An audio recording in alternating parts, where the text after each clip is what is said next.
Carol Channing is best known for Lend an Ear, for Gentlemen Prefer Blondes, for Hello, Dolly, all on Broadway, for many nightclub tours, and for being Carol Channing, a unique personage, no doubt. Hi, Carol Channing. Well, how do you do? I'm glad to see you. You know, one of the things you do that most Americans are unfamiliar with is children's records. Yeah. Records for young children, which you tell stories and read famous books. And I really think that's admirable, and I want to know more about it. Well, I've made about 20 of them. Actually, I was lucky, Gene. The first records I made were Madeline, you know, Ludwig Bemelman's Madeline stories.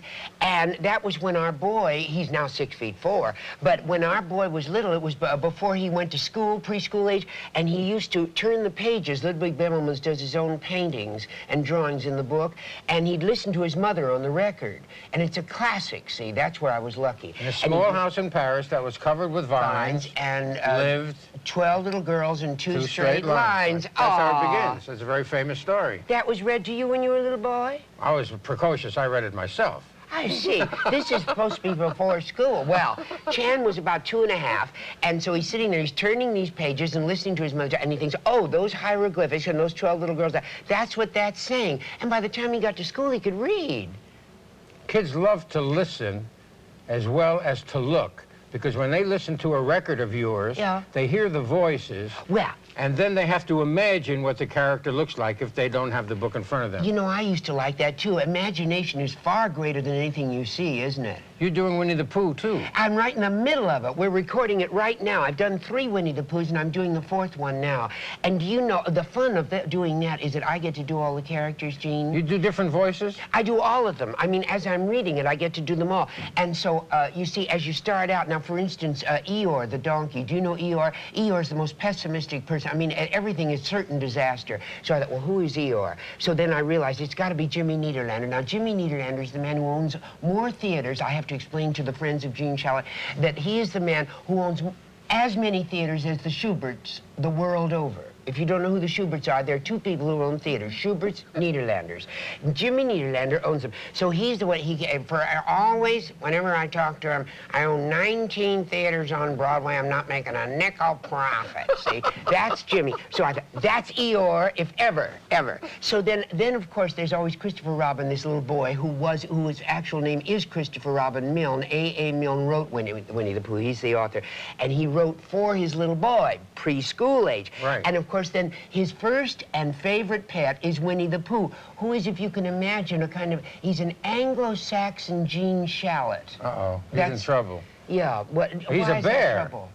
Yes, he's a bear. Teddy bear. He's a little teddy bear. Overweight. Now you see, now Shirley Pooh could go on a diet. That's right. Like and lose 40 pounds. Right. He could do that, but it's funny how they slide up again. But anyway, Pooh probably has a sugar problem. What's he sound like? He's a bear. He has stentorian tones. He's actually Winston Churchill. He stands on a soapbox, and he has profound thoughts, but he's a bear of very little brain. But his best friend is Piglet, who is a tiny, thin little thing who's forever doing his stoutness and fitness exercises. And he's quite out of breath, you see, while he's constantly doing this stuff. And you know, they get along very, very well. Now, for instance, Piglet, well, they were trying to make a heffalump. They were trying to make a trap for a heffalump. What's a heffalump? It's really an elephant.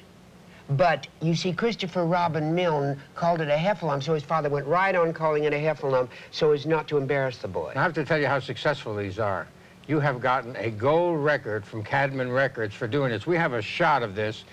They sent me a gold record, which you are going to carry out of here when you leave here today, in a frame, because you have sold 1 million records for young children. See, there it is on the screen. It says, for Carol Channing. Yeah. You see that? With gratitude and love for the hours of enjoyment, classic children's literature. We have a a mite of time left, and if you know anything about my favorite guy, George Burns, I want to hear it. Well, I'll tell you what happened. What made me think of it is that I got a gold record for Dolly, too. It sold more albums than any other Broadway show. Did you know that? No. I never knew that to this very minute. See? I mean, in the history of Broadway, I'm so proud, I can't tell you. And here we are with these children's albums. Isn't that wonderful? Well, anyway, so I called George when they first showed me the score of Dolly, and I said, we're going to make this album, and do you think I'm up to singing this great, big, fantastic score of Hello, Dolly? And George said, Carol, what do you worry about? Your voice is as good as mine. Now, doesn't that give you confidence, Gene?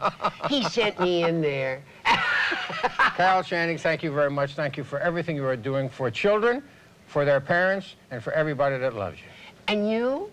Goodbye. Oh, goodbye. Nothing for you? Nothing for me. Well, you just look beautiful, Gene. Thank I mean, you. I didn't know you from Gregory Peck.